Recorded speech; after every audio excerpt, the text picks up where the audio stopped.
Hello friends, chapter 9 से example number 5 करेंगे। The shadow of a tower standing on a level ground is found to be 40 metre longer when the sun's altitude is 30 degree than when it is 60 degree. Find the height of the tower. Question कहता है कि कोई tower है, let suppose यहां से यहां तक ये एक टावर है। अब इस पे शेडो पड़ रही है। जब सूरज एग्जैक्टली इसके ऊपर होगा तो यहां पे सन होगा 90 डिग्री पे। जैसे जैसे सूरज छिपेगा, शाम के टाइम जैसे सूरज छिपता है तो उसका जो एंगल होता है, जो ऑल्टीट्यूड का एंगल होता है सूरज का, वो कम होता रहता है। तो जैसे इधर की तरफ गया, मान लीजिए इस पॉइंट के ऊपर अब एंगल 60 डिग्री का हो गया है। तो अब सूरज यहां आ गया है तो यहां से इस टावर के ऊपर शेडो पड़ेगी।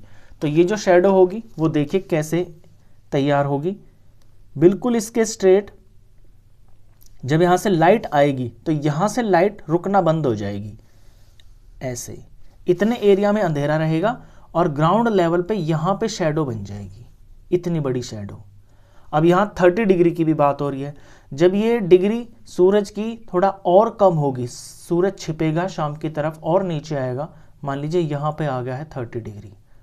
तो अब जब इस पे रोशनी पड़ेगी तो जमीन के ऊपर शेडो बनेगी इस तरह से, इस पॉइंट से। और यहाँ बिल्डिंग का जो टॉप है, टावर का जो टॉप है, यहाँ से लाइट रुकनी बंद हो जाएगी। तो इस पॉइंट तक, टावर के बेस से लेकर इस पॉइंट तक इतनी लंबी शेडो बनेगी। तो इतनी ये जो शेडो है छोटी वाली, ये बनी है जब 60 डिग्री पे ऑल्टीट्यूड था सूरज का। और ये जो बड़ी वाली शेडो है ये तब बनी है जब सूरज का ऑल्टीट्यूड 30 डिग्री पे था। तो इस तरह ये शेडो बनेगी। अब एक बार क्वेश्चन को फिर से पढ़ते हैं। The shadow of a tower standing on a level ground is found to be 40 metre longer when the sun's altitude is 30 degree than when it is 60 degree. Find the height of the tower. ये कह रहा है question कि जब सन के altitude का जो degree है वो 30 डिग्री है तो जो शेडो है वो 40 मीटर लॉन्गर है। यानी ये वाली शेडो लॉन्गर है और जो 60 डिग्री से पड़ रही है वो छोटी है। ये जो लॉन्गर है ये कितनी लॉन्गर है 60 डिग्री वाले से? 40 मीटर। तो यहां से लेके और यहां तक ये जो डिस्टेंस है ये 40 मीटर है। अब फिगर की नेमिंग कर लेते हैं, फिर हम यहां पे फाइंड करेंगे हाइट ऑफ टावर। ए, इस पॉइंट का नाम मैंने बी रख लिया, इसका नाम यहाँ सी रख लिया और इसका नाम यहाँ पे डी रख लिया। फिगर के अकॉर्डिंग यहाँ लिख लेते हैं यहाँ पे क्या क्या चीज है। जो ए बी है, ए बी फिगर के अंदर है टावर और इसकी हाइट हमको फाइंड करनी है। बी सी को देखिए, बी से लेके सी तक ये शेडो है। शेडो तब बनी है जब सूरज का ऑल्टीट्यूड 60 डिग्री पे है। B C is equal to shadow when sun's altitude is 60 degree. फिर है बी से लेके डी तक, ये भी शेडो है। ये तब शेडो है जब सन का ऑल्टीट्यूड 30 डिग्री पे है। B D shadow when sun's altitude is 30 degree. D से लेके सी तक यहां पे गिवन है ये 40 मीटर है। अब हमने फाइंड करनी है यहां पे टावर, टावर की हाइट। इसको मैं h मान लेता हूं। Let A B is equal to h metre. और इस ट्राइंगल के अंदर यहाँ पे जो बी सी साइड आ रही है, इस बी सी को मैं कोई वेरिएबल x मान लेता हूँ एंड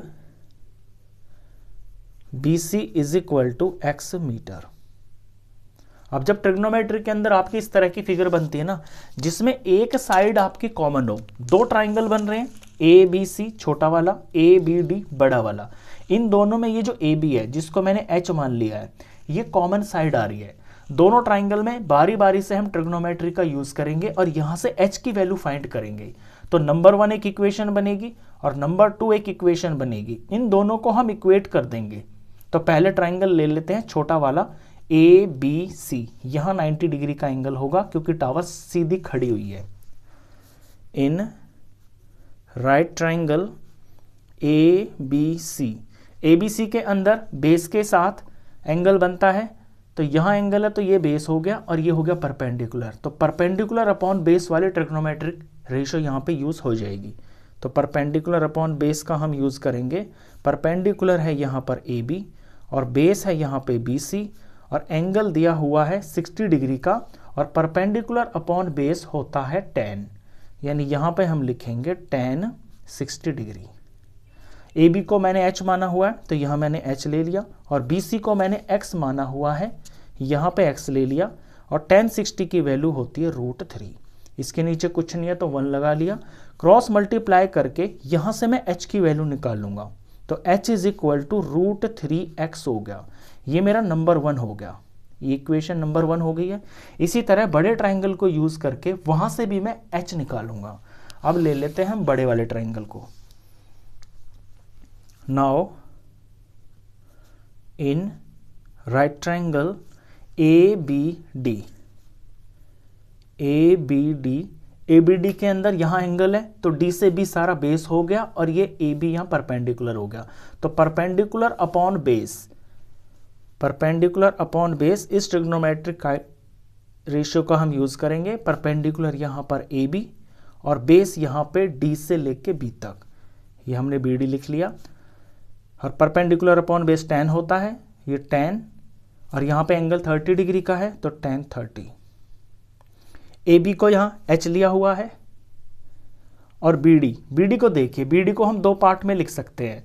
BD जो है 40 यहाँ तक है और यहाँ से यहाँ तक ये x है तो इसको मैं 40 + x लिख सकता हूँ, 40 + x और tan 30 की वैल्यू होती है 1/√3। इसको यहाँ से जब हम क्रॉस मल्टीप्लाई करेंगे तो h यहाँ पे रह जाएगा, h के पास से डिवाइड में ये उधर चला जाएगा, 40 + x ऊपर चला जाएगा और नीचे ये √3 एज इट इज। ये मेरा इक्वेशन नंबर 2। दोनों के अंदर मैंने h की वैल्यू फाइंड कर ली है। अब h तो एक ही चीज़ है ना, हाइट जो है वो तो एक ही टावर की है, तो इन दोनों इक्वेशंस को मैं इक्वेट कर दूंगा। ये जो दोनों वैल्यूज आई हैं नंबर 1 और नंबर 2 को, वहां से मेरे को x की वैल्यू मिल जाएगी। इक्वेटिंग 1 and 2, पहले में h आया था √3x बराबर और सेकंड में h आया है, यहाँ देखिए 40 + x अपॉन में √3।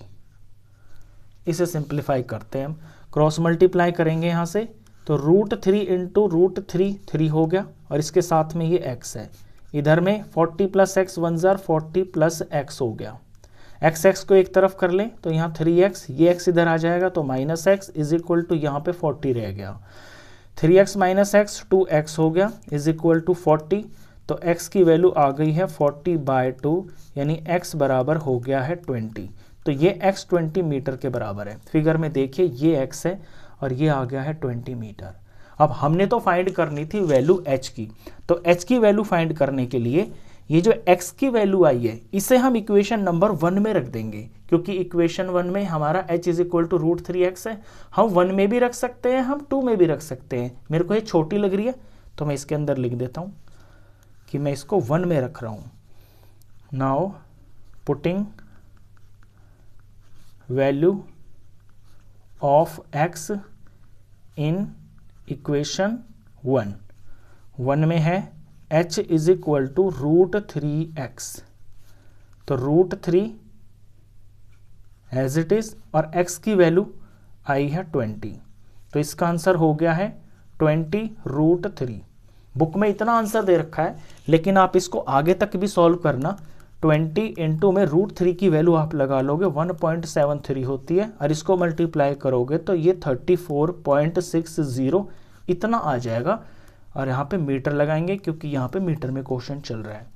लास्ट में आंसर लिखना इस तरह से, therefore height of tower is equal to 34.60 metre. ये इसका आंसर, क्वेश्चन खत्म।